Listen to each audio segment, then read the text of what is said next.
Number 6 is the Sacramento Kings. This is a really weird spot because they have a lot of young players who have kind of shown some potential, but a lot of other young players who aren't. Like, Buddy Hield is actually starting to turn into a good NBA player. Same thing, like De'Aaron Fox, who we were already high on, is starting to play pretty well. And they have, I can't remember his name all of a sudden, the center they have. The guy who played for Kentucky. Willie Cauley-Stein? Yeah, he's been pretty good this season too, right? He's been okay. I would say he's getting better, and he's still young. He's only like 22 or 23. Yeah. He's a solid player. I'm waiting a couple more years on him. I think he's above average. He's going to get there some point, right? So they could take a lot of places, but they're kind of spread out in their talent, so they're not really hurting at any position.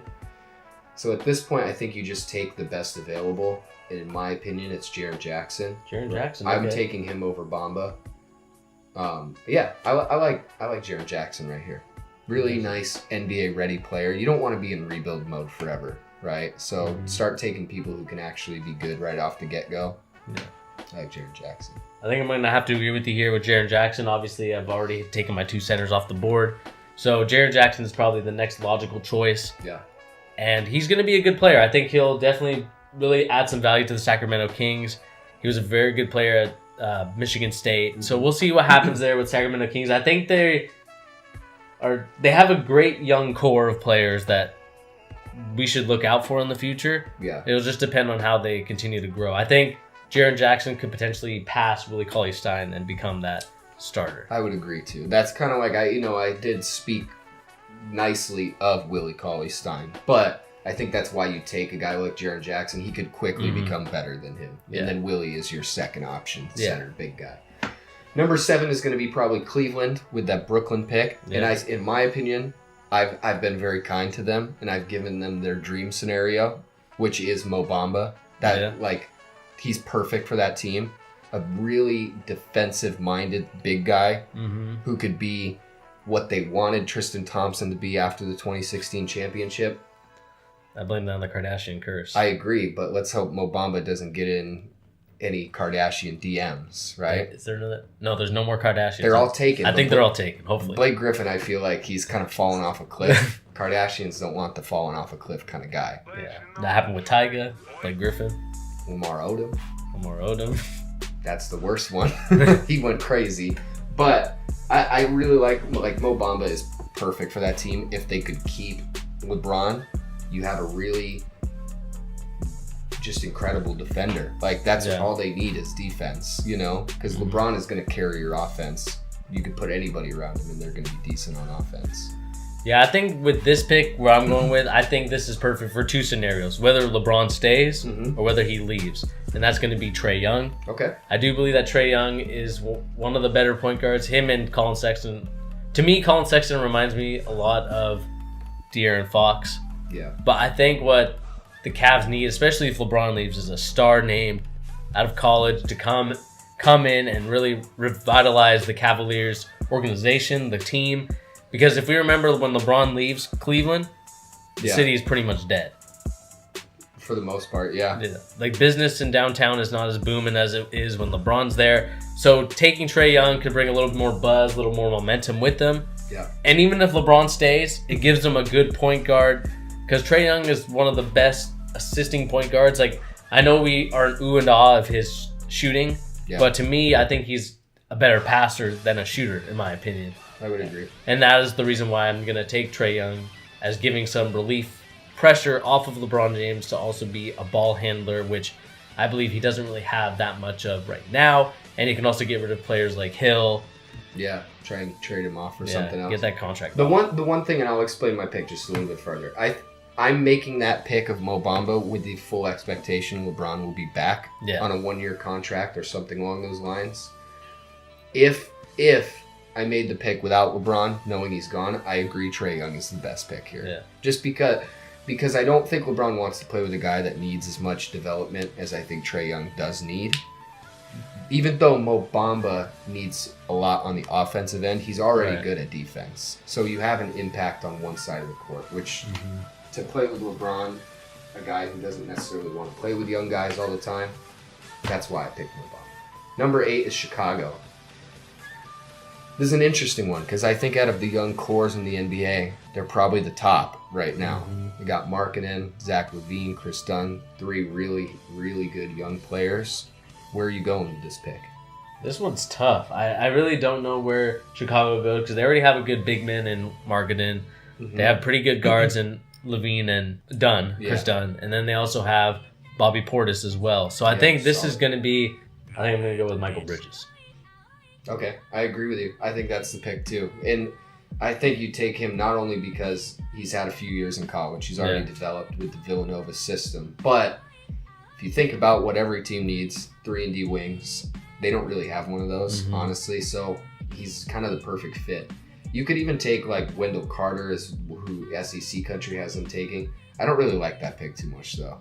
I think he needs more development. So I would want Michael Bridges here. Or even Miles Bridges for that matter, but I think that would be a little bit of a reach. Yeah, I think the reason why I picked Michael Bridges, and I kind of changed my mind as like a, stash and draft type of deal, which is what I was going to originally go with, but the reason why I changed it mid-sentence is because just thinking about what Michael Bridges brings to the team is something that we haven't really seen in a long time with the top 10 pick, and that is, a junior, above the age of 21 coming in to help a team out. And he should be already there, ready to experience it. And I think Chicago, if they play their cards right in the free agency, get the right bench for them, they could potentially be a playoff team just next year. In a weak Eastern Conference, you could potentially take out one of those teams that are there in the East. Yeah, no, I definitely agree. I think Michael Bridges for this team is a really good shout. Like he's caught up with them for the most part, right? Like I think Chris Dunn is kind of at the same point in his development that Michael Bridges should be, right? And just having a 3-and-D wing is like, it's really hard to find those guys, right? Especially this NBA ready. So I like the pick, definitely. Next pick is going to be probably my beloved New York Knicks. SEC country has them taking Shai Gilgeous-Alexander, which I'm not mad at that pick. If they were to take him, I think he's going to be really good. But I haven't picked Trae Young yet. And I think that the Knicks could really use a guy like Trae Young, especially if he ends up being good. You have 2 kind of star-level players in Porzingis and Trae Young at that point. You set yourself up pretty nicely for 2019 free agency. You probably bring somebody else in. And Trae Young could be the kind of offensive assisting guard. You have Frank Ntilikina as the defensive kind of ball handling guard. I really like those 2 together. It's like they play off of each other really nicely, I think. Yeah. So for your New York Knicks, I think the pick I'm going to pick, of course, is someone I haven't picked yet. But I'm going to go with Colin Sexton. Hey, if he was available.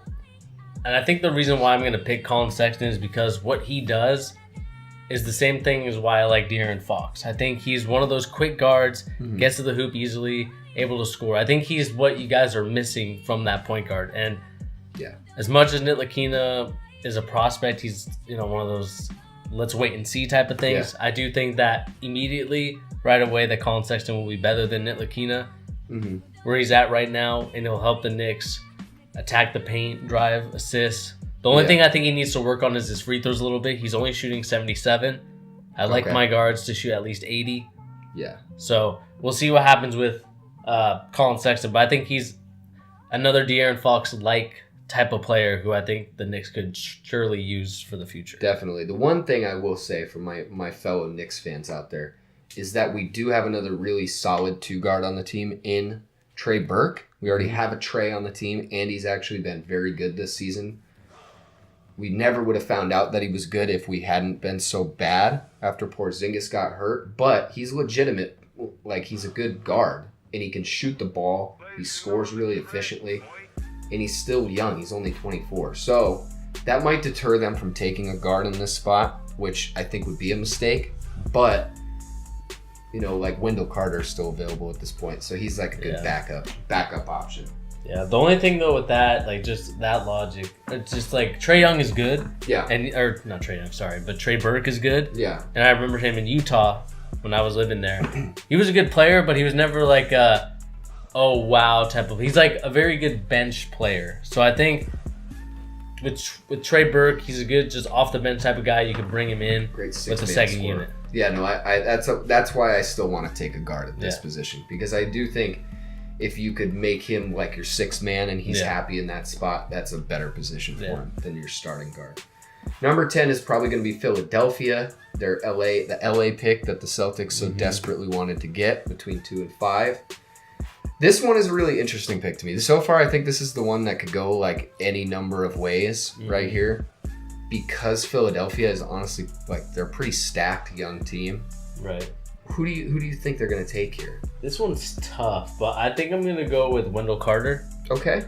I think because we don't know about what's going to happen with Joel Embiid. One day he could be fine, and the next day another injury happened. And, of course, the last one that happened with the orbital fracture was a freak accident. Yeah. It wasn't intentional, but he's very injury prone in his early career. And you don't know what's going to happen to him, so I think Wendell Carter is a good backup insurance plan. Okay. To make sure, like, even eventually, if Joel Embiid can only play so many limited minutes because, if he plays any longer, he'll get injured. I think Wendell Carter could come in and step up and take some minutes. So I'm a little torn here, right? I agree with the center pick, like taking a big guy here. And I like Wendell Carter, but I also really like Robert Williams from Texas A&M. Mm-hmm. And I would honestly say that I think Robert Williams is a little bit farther ahead in his development than Wendell Carter is. But purely upside, I'm gonna stick with my gut. I'm gonna go Wendell Carter. Yeah. I was a little tempted there to reach. Just reach a little bit for Robert Williams, but I'm gonna stick away from it.